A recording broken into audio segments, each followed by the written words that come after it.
Kasalanan po ni Pastor yan na tama yung address.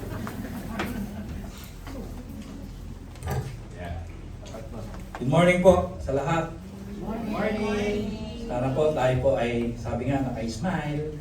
No? Advent of Joy tayo ngayon. Tapos na po tayo sa share ni Elder Bong, Advent of Love. Ayan po tayo. Sa totoo lang po, yung mga bata, hindi po dapat dun sila magsasayaw. Ang talagang nakatoka po dyan, si Tantan, si Chan, at saka si Brother Henry. Kaya lang talaga matitigas na po yung mga buto-buto, hindi na makahinda. Pinalitan na lang po namin ang mga bata. Kayo pala ha.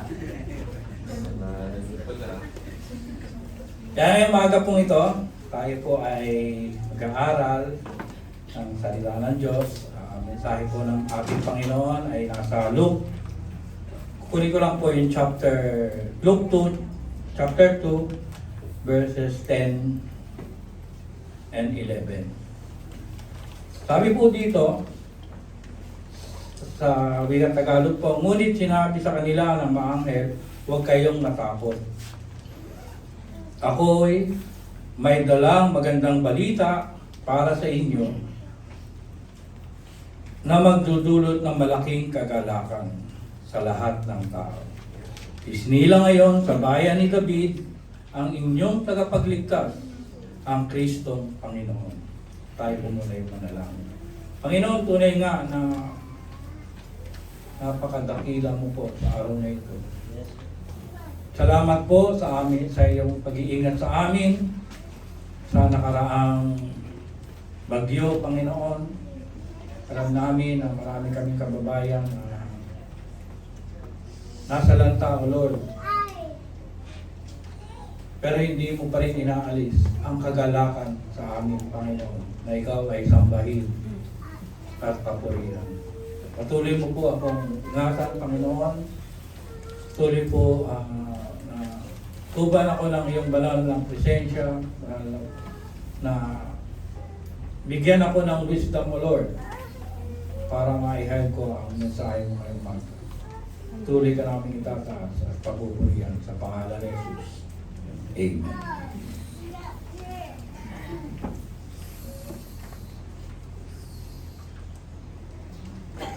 Sabi nga po, Advent of Joy, nga po, represent the candle. Tapos na po tayo sa love. No? Ngayon naman po ay joy. Subukan po nating imagine ang mundo kung wala pong kagalakan, wala pong joy. Kahit meron tayong love, peace, faith, hope, light, the word, and generosity. Kung wala pong joy, ano kaya ang ating magiging reaction? Na tayo, ulubot ang mukha. Nakakita niyo na po ba yung picture ng bawal na kasimangot? Gusto niyo pong ganun ang maging picture niyo? Wala lang po kami picture dito. Pero yun po ay yung chimpanzee ata yun. Yung bawal na kasimangot. Lagi natin nakikita yun. No? Lalo sa jeep, pagka sumasakay tayo, bawal na kasimangot. Ang joy po at kagalakan ay ang damdamin o emosyon ng Diyos. Ito ay musika na galing sa langit na patutugtugin sa atin. Ito ay hinayag ng mga anghel. Sa Luke 2:10.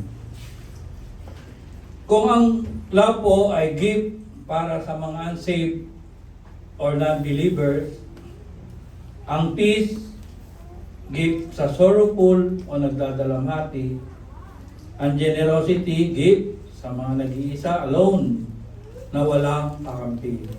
Ano po kaya ang joy? Ang joy gift sa mga nakakulong na nakalaya. Sino po na nakalaya rito? Amen. Amen. Kaya dapat magandang picture ang makikita natin. Kaya kung tayo po ay pinalaya, dapat tayo ay may kagalakan o meron ng joy. No? Sabi nga, what is joy in the Bible? Number 1 po, kung ating take ang point, face of God. Nang ipinanganak at nagkatawang tao ang Diyos, ang mukha ng Diyos ay nakita na natin. Ang example po ay yung, di ba pag meron na po tayo, may bata po, no? Yung bagong silang, no? Na bata, ito man po ay yung anak o apo, no? Pag nakita niya kanyang ama't ina, kaya lola at lolo, gaya namin, lola at lolo na, di ba may kagalakan yung bata, no? Nakita natin na nakangiti siya pag tayo nakikita. Kasi nakikita niya na malapitan ang kanyang mga magulang. Ang Pasko, kaya tayo nagdiriwang at masaya kasi nakita na natin ang mukha ng Diyos. No? Face of God through our Lord Jesus Christ. Ang tawag po dito sa wikang Latin ay Coram Deo. Ang bigat na po ng mga sinasabi ko, no? Coram Deo, meaning face of God or in the presence of God. Tanong, hindi ka ba nagagalak at hinarap ka ng Diyos sa pamamagitan ng ating Panginoong Yesus? Kaya pagka tayo po ay dumadaan sa mga problema, ano man po problema yan, dapat po may kagalakan. No? Kasi alam natin na kasama natin ang Diyos. Kita na natin siya harap-harapan. No? Sabi po sa Numbers 6:24 ay 6:24 to 26,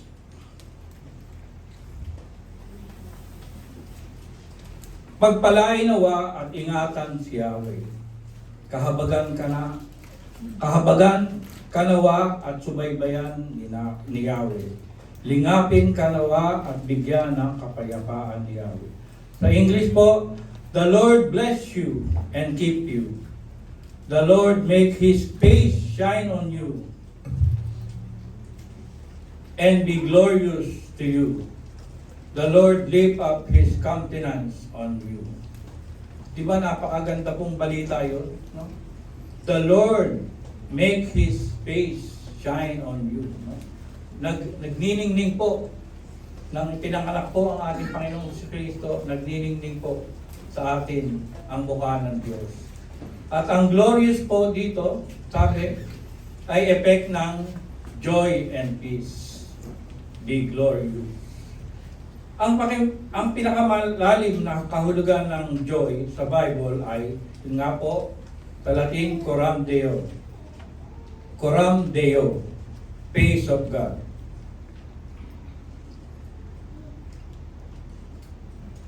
Kapag hinarapan ka ng Diyos, magkakaroon ka ng malaking kagalakan. Kay Kristo, hinarap tayo ng Diyos. Dati, may pader po tayo, no? May pader tayo. Ito po ay yung tinatawag na kasalanan. Wala pa po ang Panginoong Jesucristo, hindi po tayo makaharap sa Diyos dahil may pader po tayo. Yun po ang kasalanan. Pero nang dumating po ang ating Panginoong Jesucristo, nawala na po ang pader dahil ibinigay po siya ng kanyang Ama para sa ating kaligtasan. Kaya hindi natin makita ang mukha ng Diyos ay dahil nga sa ating kasalanan. Pero dahil sa dakilang pag-ibig na minansahe po ng ating elder bong,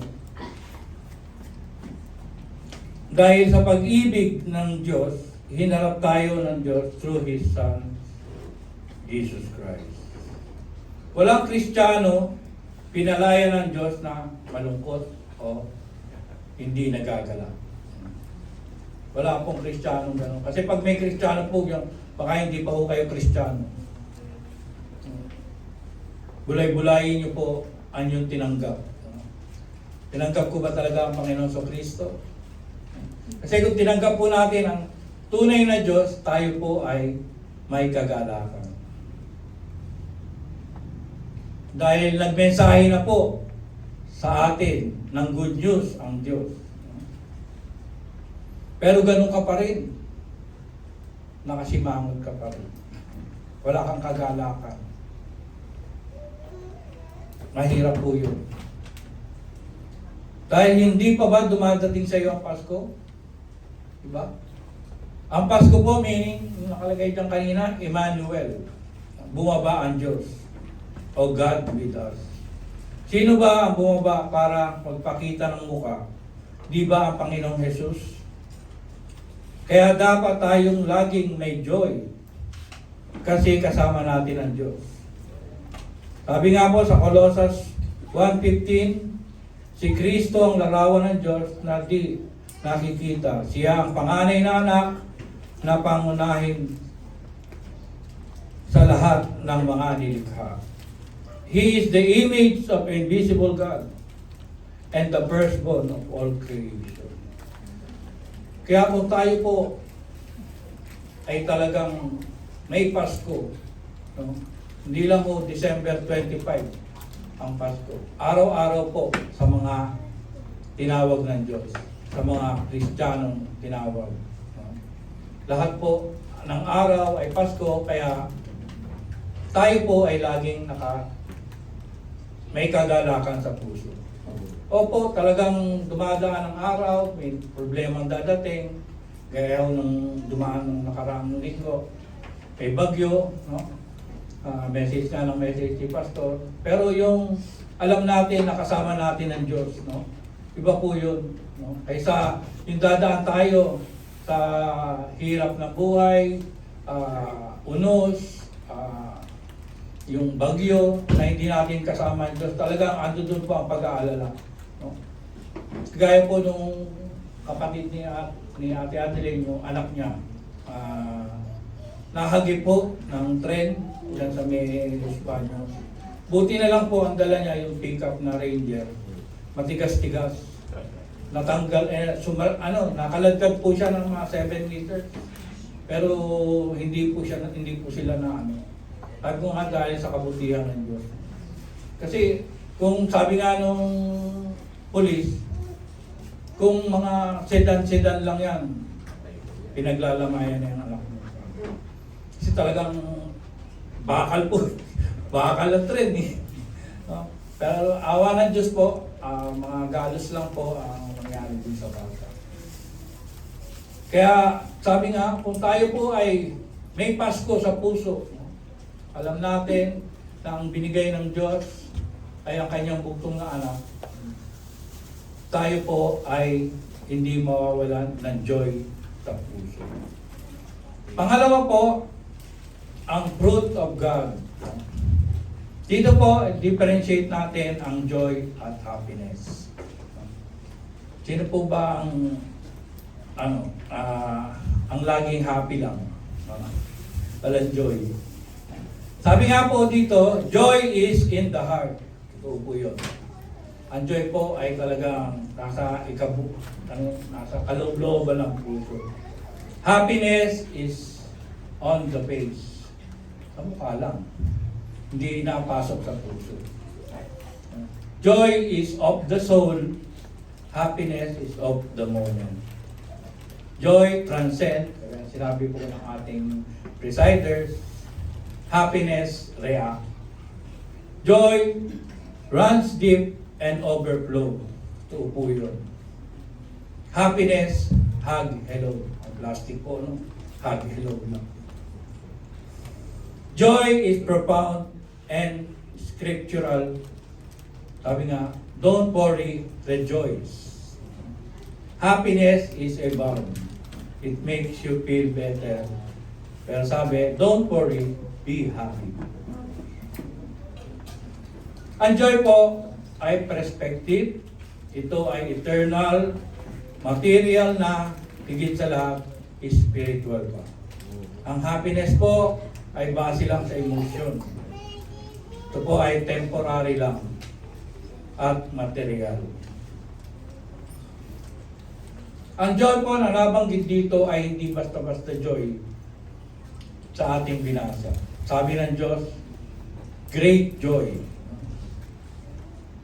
Sabi ng Luke 2:10. Ano po ba ang great joy? Ito po, ang mga example po, pagtapos po tayo, palayain ng Diyos. No? Example po yung sa Egypt, 400 years. No? Ano po ang ginawa ni Miriam pagtawid nila sa Red Sea? Sino po ba si Miriam?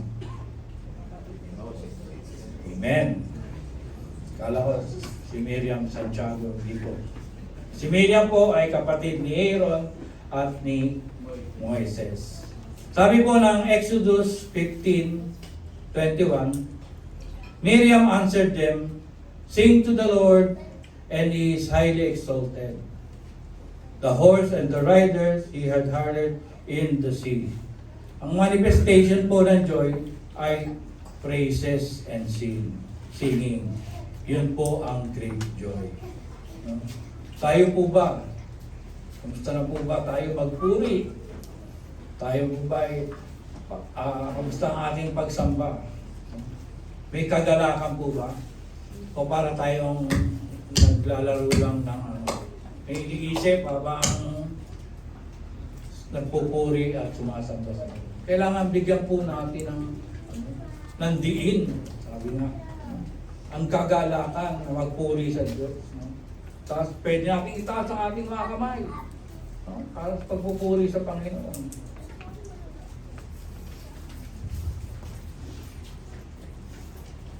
Pag may fruit of the Holy Spirit ka, may joy ka para mag-worship sa Lord. Amen? Pag si Kristo ang dumating sa buhay mo, ang totoong Pasko, hindi pwedeng hindi ka magpupuri sa Diyos. Amen. Pag totoo po yung Pasko sa ating puso, talagang nag-uumapaw po tayo kung magpuri sa Panginoon. Dahil todo bigay po, dahil alam naman natin ang ginawa ng Diyos para sa atin. Ngayon, pag hindi ka pa marunong magpuri at kumanta sa Diyos, hindi ka pa malaya. Kagaya po ngayon, sama-sama tayo nagpupuri sa Diyos, umaawit tayo sa Diyos, lalo ngayong Pasko, dumating na ang kanyang mukha. The fruit of the Holy Spirit. Example po, nung sila Pablo at si Pedro po ay nasa kulungan, ano po ang kanilang ginawa? Di ba may joy sila? They sing and they pray, sing praises to the Lord. Na kay Peter nga, natanggal pa yung mga kandado ng kulungan habang sila ay nagpupuri. Minsan tayo mga Kristiyano, napapagkamalang baliw, di ba? Lalo pagka sa may mga crusade, di ba? Pag talaga nagpupuri, nung kami po ay dati sa yung, Pentecost Church, meron pong isang ano doon, talagang wild. Minsan nasa-shock na rin ako eh. Talagang naglulupasay, talagang umahagulgol. Nakakita na po kayo ng gano'n ng pupuri ako. Talagang meron pa nga ako nag-swimming eh. Mga gano'n, no? Nakakashock po sa mga bago, di ba po? Pero, ano po ba yun? Galing po ba sa Diyos yun? Pero tingin ko naman, dahil ito ay praises and pagpupuri sa Diyos, no? Overflowing lang yung kanilang galakan. No? Kagaya po nga nila Pedro, no? Talagang kahit sila nahihirapan sa kulungan, pero patuloy pa rin sila nagpupuri sa Diyos. No? May problema man ang mga Kristiyano. No? Minsan nakangiti pa. Magaya po nung na-interview ng isang gabi, pumalaot yung kanyang asawa, bumagyo. Hindi pa ako nakakabalik. 2 araw na. Sabi niya, siguro nalunod na yun, pero nakangiti. Sabi ko, iba talaga ang mga Pilipino. Nalunod na yung asawa, nakangiti pa rin. Talagang sobrang pagka-joy niya.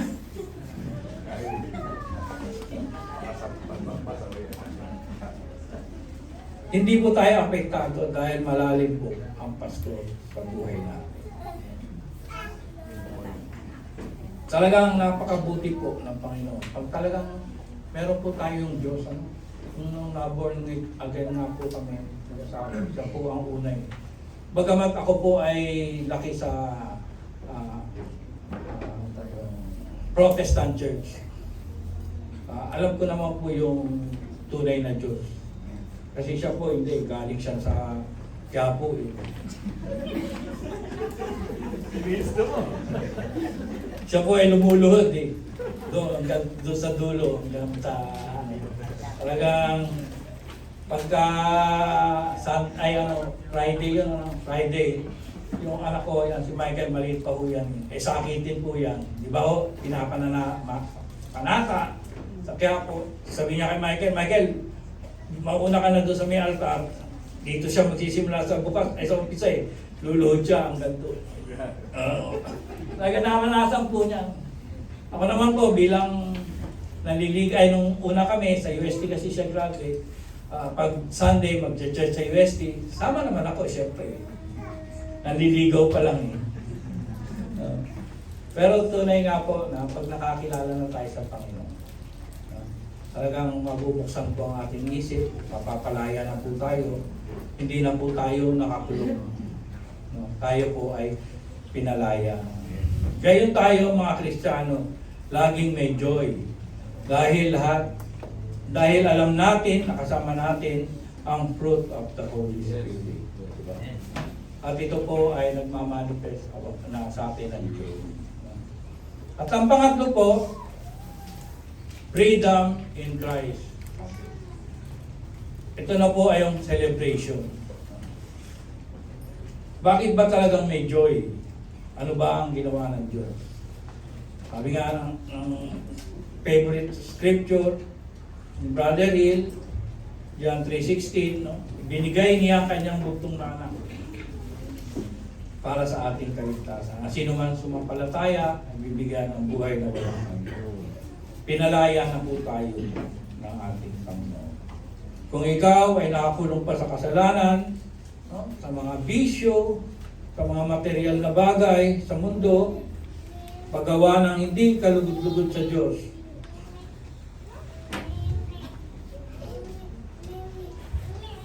kaya siguro wala kang katiyakan. Ang taong nakakulong, wala pong joy yan. Tandaan niyo po. Sino po ba ang nakakulong may joy sa puso? Siyempre, wala po silang joy. Kagaya po nung katotoo ni Dolphy Jr., no? Lagi po natin napapanood yan. Akala niya, ang kaligayahan niya sa labas, no? Ay sa loob. Pero mas grabe pa lang sa loob daw. Lahat daw po ng vices nasa loob. Lahat po ng alam natin na bawal, pwede sa loob. Sabi niya nga, doon kahit papaano, wala nang uhuli sa akin. Nakakulong na ako eh. Di ba? Sabi niya, kahit anong araw, magkatsabu siya, gagamit siya, alak, babae, talagang lahat po nasa loob ng kulungan. Kaya nga sabi niya, mabuti pa na nung nakakilala siya sa Diyos, talagang nabuksan ang puso niya. At ngayon nga po, siya po ay nakalaya at talagang ginamit niya yung kanyang tinanggap sa loob ng preso. Hanggang ngayon po, siya po ay nagmi-minister.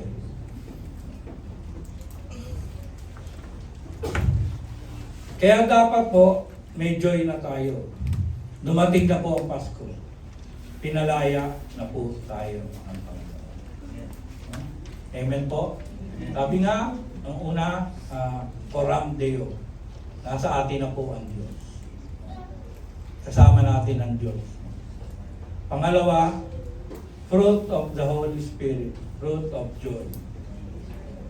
Yun po ay makikita na si Galatians chapter 5, no? Sama po ang joy sa fruit of the Holy Spirit. At ang pangatlo po, freedom in Christ. Kaya po, ang foundation po ng Christian spirit is joy. Kung wala po tayong joy, isipin po natin, Kristiyano po ba talaga ako? Expected sa buhay ng isang Kristiyano, masayahin o laging may kagalakan. Kaya papasalamat po ako sa mga kasama ko sa Red, sa Contrite team. Talagang habang kami po ay gumagawa rito, nakita ko naman ang kagalakan nila. Bagamat hindi po kami nagdagan ng merienda. Pero ando po yung kagalakan talaga hanggang sa kahapon, ng gabi, kay Kuya Chan, talagang gumawa pa siya ng joy. Kita niyo naman po yung joy na yan, talagang joy na joy yan. Ha? Wala na kayong masasabi dyan. Talagang andun po yung, iba po yung nagkakaisa talaga ang mga magkakapatid sa pananaman sa palataya. Dahil nakikita niyo po yung kagalakan, hindi nababago. No? Hindi, si Brother Jess nga po nung linggo talagang nag-overtime namin po. Hanggang alas 6 po namin siya pinauwi dahil wala daw siya ngayong linggo. Cebu. Opo, nasa Cebu. Kaya dapat ang isang Kristiyano, laging may joy, lalong-lalo na tayo ay sasamba sa Diyos. Yung kagalakan natin, pang araw-araw sa pagsamba, dapat andun po. Nagagalak na nagpupuri, nagagalak na nakikinig ng mensahe. Amen po ba doon? Amen. Huwag po tayong matulog. Nagagalak na maglingkod sa iglesia at sa Diyos.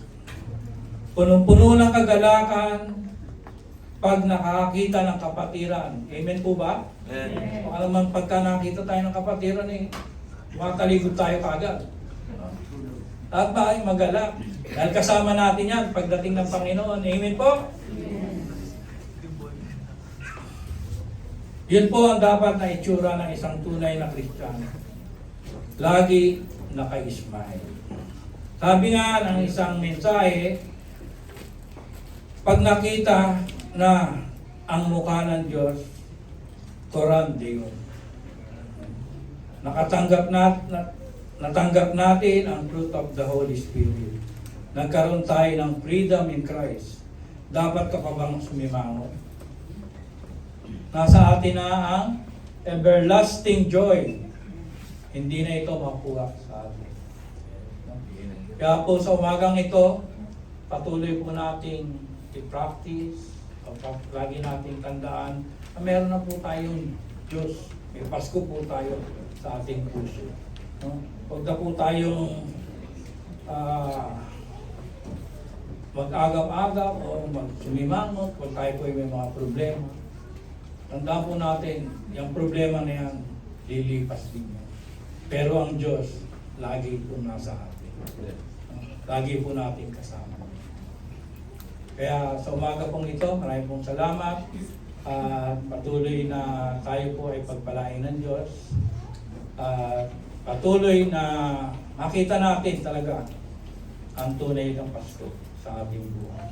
Magandang umaga.